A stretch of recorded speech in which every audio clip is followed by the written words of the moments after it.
Hello and welcome to Global Eye. I'm Parikshit Luthra and these are the key global headlines we are tracking this evening. European Parliament declares Russia to be a state sponsor of terror, says Russia's deliberate attacks on Ukraine is a violation of human rights and international laws. Ukraine President Zelensky urges the United Nations to step in as Russia continues to strike Kyiv's critical infrastructure. Pakistan Prime Minister appoints Lieutenant General Asim Munir as the new army chief. Munir will take over from outgoing General Javed Bajwa, who retires next week. Foxconn apologizes for a technical error during onboarding process after massive protests at its COVID-hit iPhone factory over a pay dispute. The company says actual pay would be the same as agreed. The European Union proposes a price cap on gas prices to stave off an impending energy crisis. Nations like Netherlands and Germany are skeptical about the move. The EU maintains that the proposal is balanced and will help the bloc avoid excessively high prices. Another shooting in the United States. A man suspected to be a Walmart employee opens fire in a Virginia store, kills 6 before shooting himself.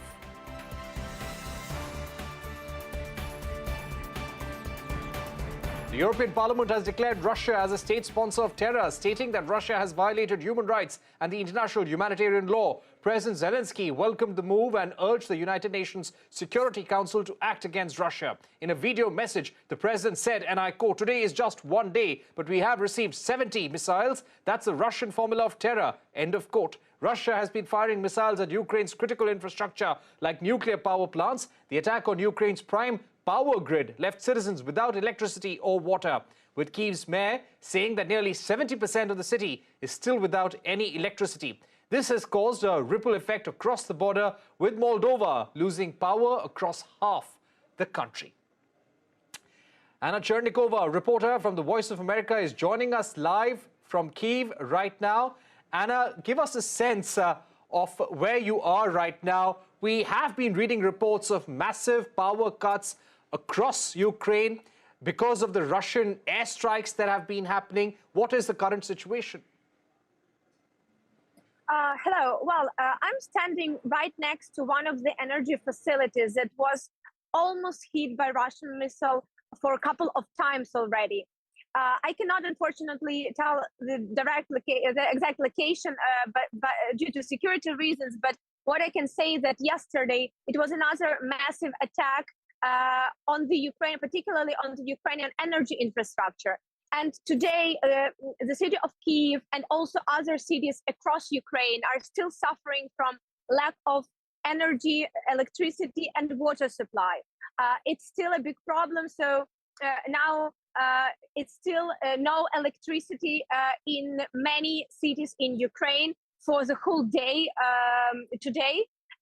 And water supply is also a big problem. However, most of the cities have water supply back. So what I can say is that situation is really difficult. People are really coping as much as they can. They buy generators, they buy alternative sources of energy to be able to stay at least charged and to be able to actually stay in touch with their relatives. So what I can say is that Right. the area Anna? where I'm standing right now, it still has no electricity. So, well, as I already said, for today, almost the whole day, it's no electricity supply at all. Right. You're saying that no electricity supply almost for an entire day. So how has the life of an ordinary Ukrainian been impacted? So you're saying the place where you are, you've seen almost a 24-hour power cut. Is this the situation across different parts of Ukraine? Have some parts been without electricity for 2 to 3 days? What about the water situation? What about the road and infrastructure situation? Well, not 2 to 3 days, not yet at least. So what I can say is that now it's around 12 hours, in some places more, in some places less, but there is no electricity for around half a day now in total, if we count in hours. And unfortunately, similar situation is in very different parts of Ukraine, central part, north, west, south, and east. People are coping. Well, it's difficult. Of course, it's difficult for people. People are trying to cope as much as they can. Some people buy alternative sources of energy, like generators, for instance, to be able to at least charge their phones and to cook some easy stuff and to boil water. And also a lot of businesses, a lot of offices are also providing with generators, providing people spaces to charge and to heat. One quick question.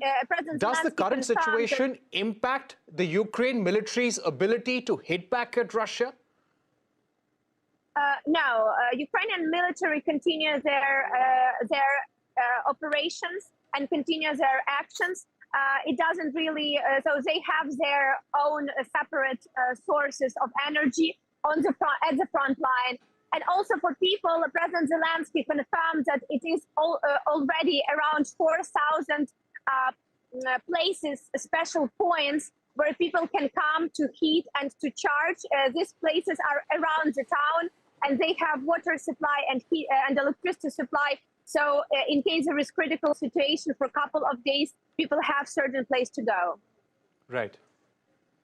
Okay, Anna Chernikova, thank you very much for stepping out, giving us a sense of what's happening in Ukraine right now. Stay safe, and thanks once again for joining us with that comprehensive ground report. Let's take this forward with Alexander Kara, diplomat and fellow at the Center of Defense Strategies. Thank you very much for joining us on CNBC TV18. Alexander, let me begin by asking you, we are looking at power cuts, and possibly I get a sense that where you are right now, you're also witnessing a power cut situation.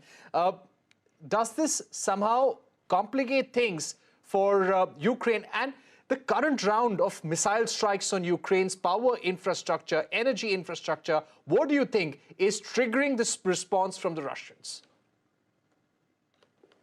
Thank you for having me. And certainly it was not just symbolic that the European Parliament recognized Russia as a state sponsor of terrorism, because terrorism is a mean how Russia fighting for wars, not just in Ukraine. We've seen it in Syria, we've seen reports in Mali, in some other African countries. The Russians are savages who disregard international law.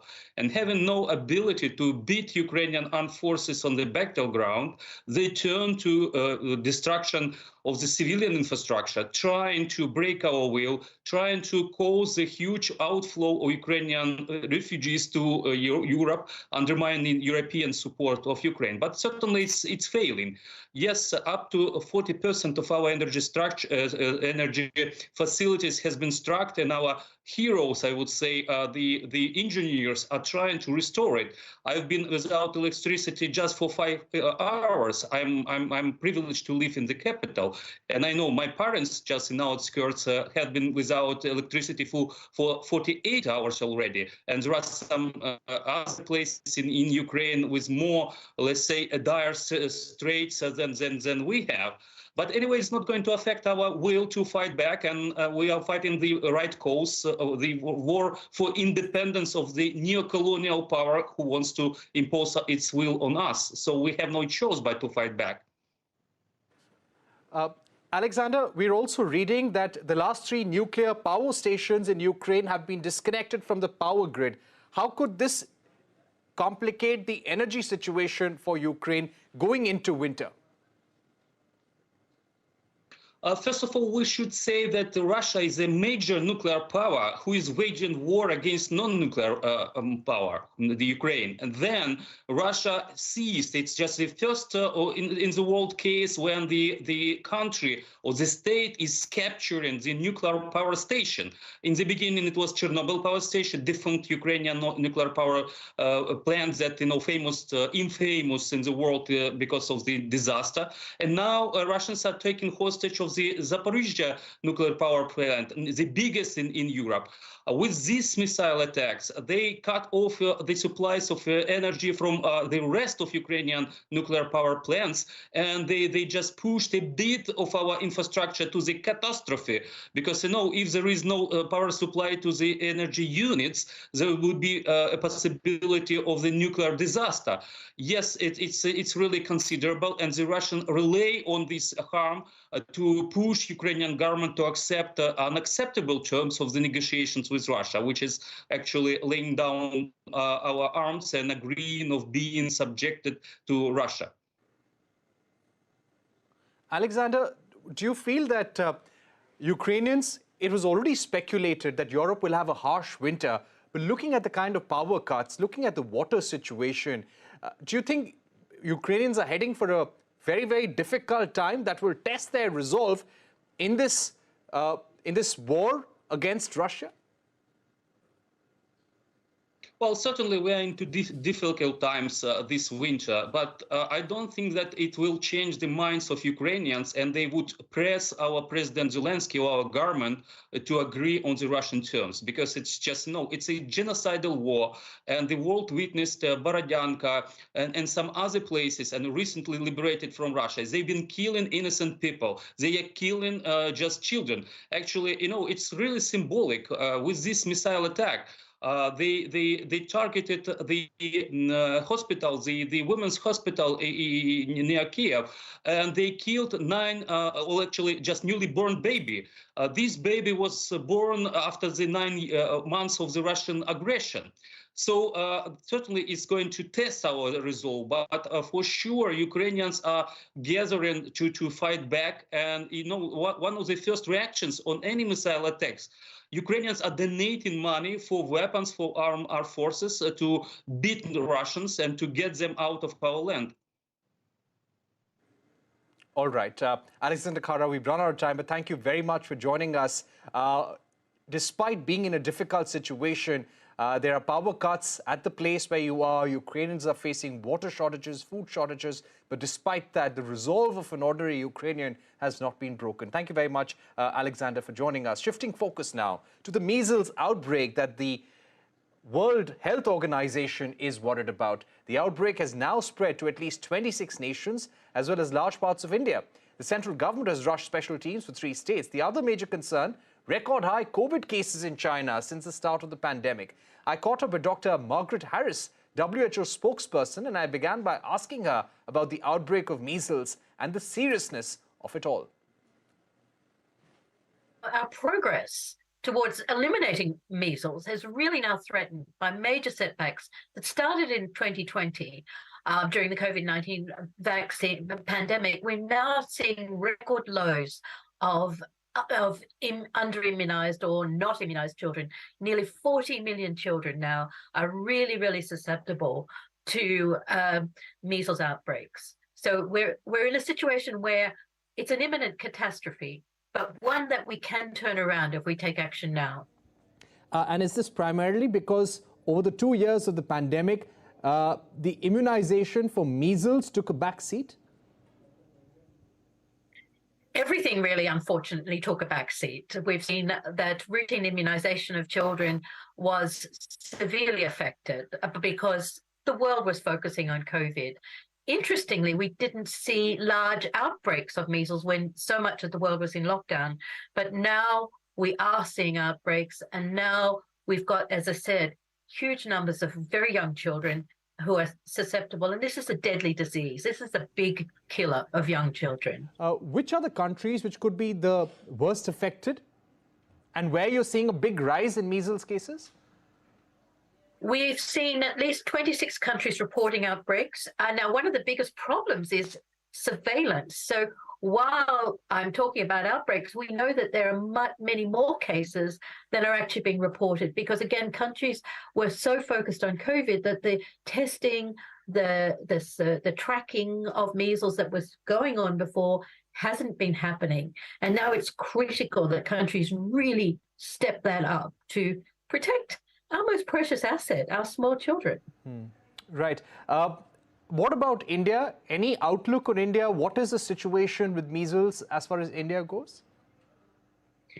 It's an issue for India as well, definitely. Of the 10 countries with the largest number of unimmunized children, India is one of them. Now, of course, India has a huge population, so that's why you have those large numbers. But India also is very good at immunization and very good at public health. So it means that India can turn this around and needs to focus, really be committed to getting that surveillance underway again, getting the immunization happening, really building up the local basic healthcare services and encouraging parents to bring their babies to be vaccinated at the right time. Any immediate measures that you're recommending to countries, especially India? To all countries. This applies to all countries. There is not one WHO region that is doing well at the moment. So this is something that we as the world really face. Measles is a highly contagious virus. In fact, before we saw COVID, the Delta and Omicron versions of COVID, it was the most infectious virus on the planet. And one infected person can infect another 20 people around, 18 to 20 people around them. So it spreads like wildfire. So every country, every health service in the world needs to really now step up efforts to track measles and to get all the children immunized. Right. My final question, Dr. Harris, and this is on COVID. The news coming in from China that with over 30,000 cases, China is seeing a record high in daily cases since the start of the pandemic. How serious is this for the world right now? Well, this is a warning. COVID certainly hasn't gone. Now, a lot of countries have really stepped up their vaccination, and that is protecting a lot of people. We're seeing fewer people die, but we still are seeing 7,000 to 8,000 people dying every week. And so COVID is not last year's news. It's still very much with us, and we have to take COVID as seriously as the other threats. Yes, 40 million children facing the risk of measles, and the examples coming from China of record high COVID cases only telling us and warning us that COVID is not over. We need to keep up the immunization program. We're heading into a short break, but coming up on the other side, India and UK are gearing up for the next round of negotiations on the trade deal. But is it really so simple? What are the hurdles? We have a special discussion with Prabhash Ranjan of Jindal Global Law School when we're back.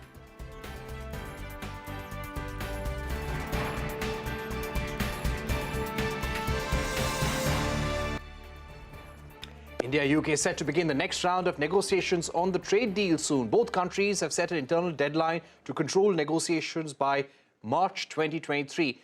But there are definitely some hurdles as far as these trade deals go. And UK has made it very clear that they will not compromise on their needs, on their core interests, just because they have to meet any particular deadline. Let me go across to Prabhash Ranjan, an expert on bilateral treaties, also a professor of law at Jindal Global Law School. Professor Ranjan, thank you very much for joining us.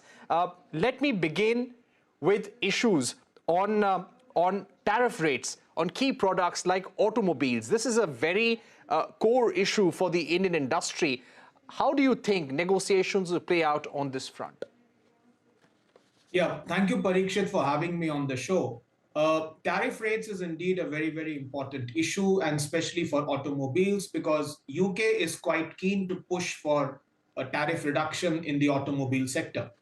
Now, one of the challenges that we face is that because of the Make in India campaign, the tariff rates in India across the board have been increasing in the last 3 to 4 years. And because of the increase in these tariff rates, it makes the negotiations difficult. Now, if we take the automobile sector, the tariff rates on cars is in the range of 60% to 100%. Now, this obviously is not something which would be acceptable to the UK, which would like a drastic reduction in the automobile sector on the tariff rates. Automobiles has actually been a success story in India, and therefore, for the automobile sector to resist against any such reduction perhaps sends out a negative signal about how ready the Indian industry is to compete with the imports coming from the UK.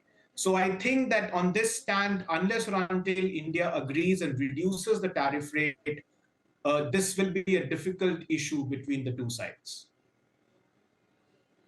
Right, definitely. This was a problem area during the last EU-India FTA negotiations as well. Also, the point on IPR issues, especially evergreening of patents. There have been reports that this could be a problem, a setback in future for the Indian pharmaceutical industry. Give us a sense of what kind of IPR controls or measures does UK want to put in the trade deal, which may or may not benefit India? Oh, yeah, absolutely. The IP issue is also a very important one. I mean, recently, as you would know, there was a leaked text of the IP chapter, which actually created a lot of ripples. In the leaked IP chapter, the proposition was that UK is pushing for evergreening of patents, which basically means to extend the patent protection beyond the normal 20 years. Plus, they also want India to change their laws and give up on the pre-grant opposition of patents. Uh, it has been clarified subsequently that this is merely a negotiating text, and India is going to resist to these changes. But it's a well-known fact that the developed world has always put pressure on countries like India to adopt a higher IP standard. And therefore, I'm not surprised to see that this is part of the negotiations. India needs to be very, very clear on this, and India should ensure that it does not accept any IP provision in the FTA which is TRIPS plus in its nature.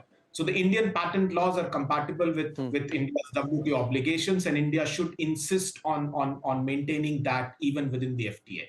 Otherwise, the access to medicines and the pharmaceutical industry in India, especially the generic sector, is definitely going to take a hit. All right, linking trade with labor and environment issues, how difficult will this aspect of the negotiation be? This is going to be a very difficult aspect, Parikshit, because UK hasn't signed any FTA which doesn't have a linkage with labor and environment. India's traditional position has always been that labor and environment should be outside the ambit of a trade agreement.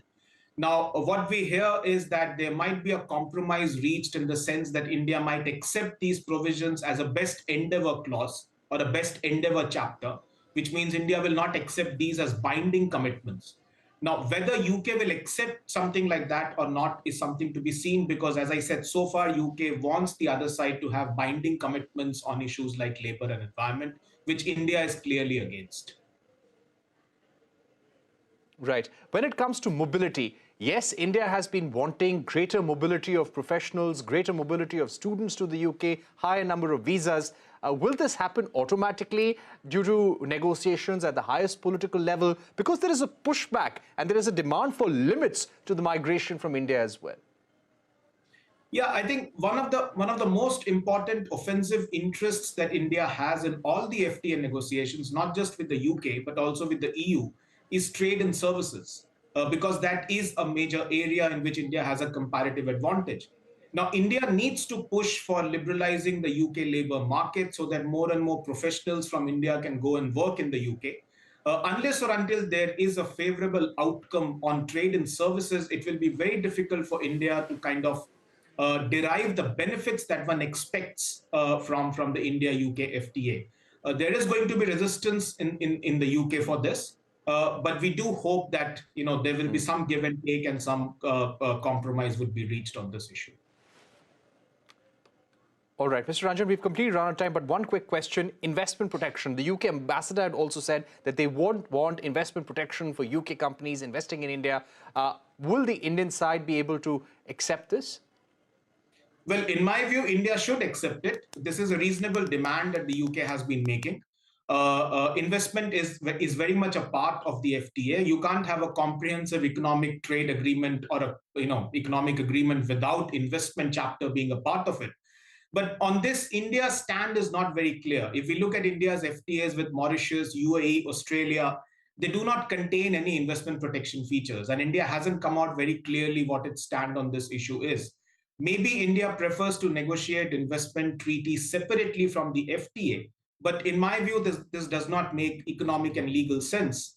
And therefore, UK insisting on this is quite reasonable. In fact, it's good for India as well, because you have a lot of Indian investment in the UK, and that investment also requires protection under international law. So investment chapter would be a win-win situation. All right.